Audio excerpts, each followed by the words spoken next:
And 3 years ago, she took the oath of office and pledged to serve the country as vice president. Now Kamala Harris is on an historic run to become commander-in-chief. Harris is now at the top of the Democratic ticket after President Biden bowed out of his re-election campaign. Russell Kinsall reports on how this shakeup could offer a glimpse into what future races could look like.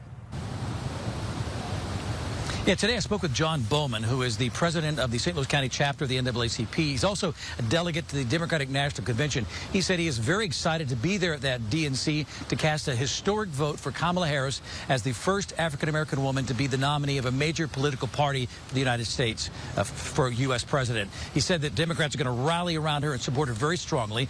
Talked with other folks who said they also support her very strongly. I think she'll eat him alive. I think she'll do well against him. Democrats are pumped up and talking tough about their chances against Donald Trump now that it appears Kamala Harris will be their candidate for president.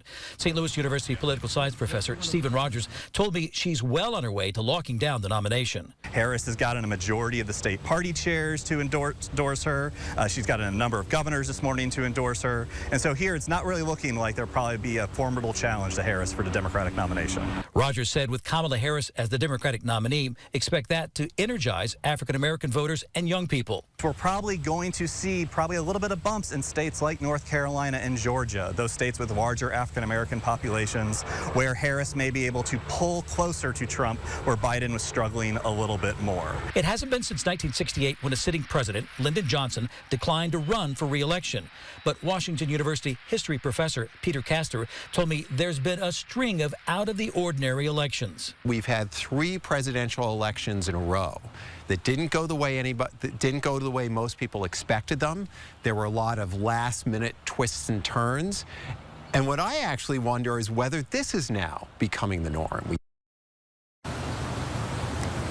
So Professor Rogers says that Harris did slightly better in polls than Biden did in a hypothetical race against Trump, but those polls were done long before she was ever the presumptive nominee.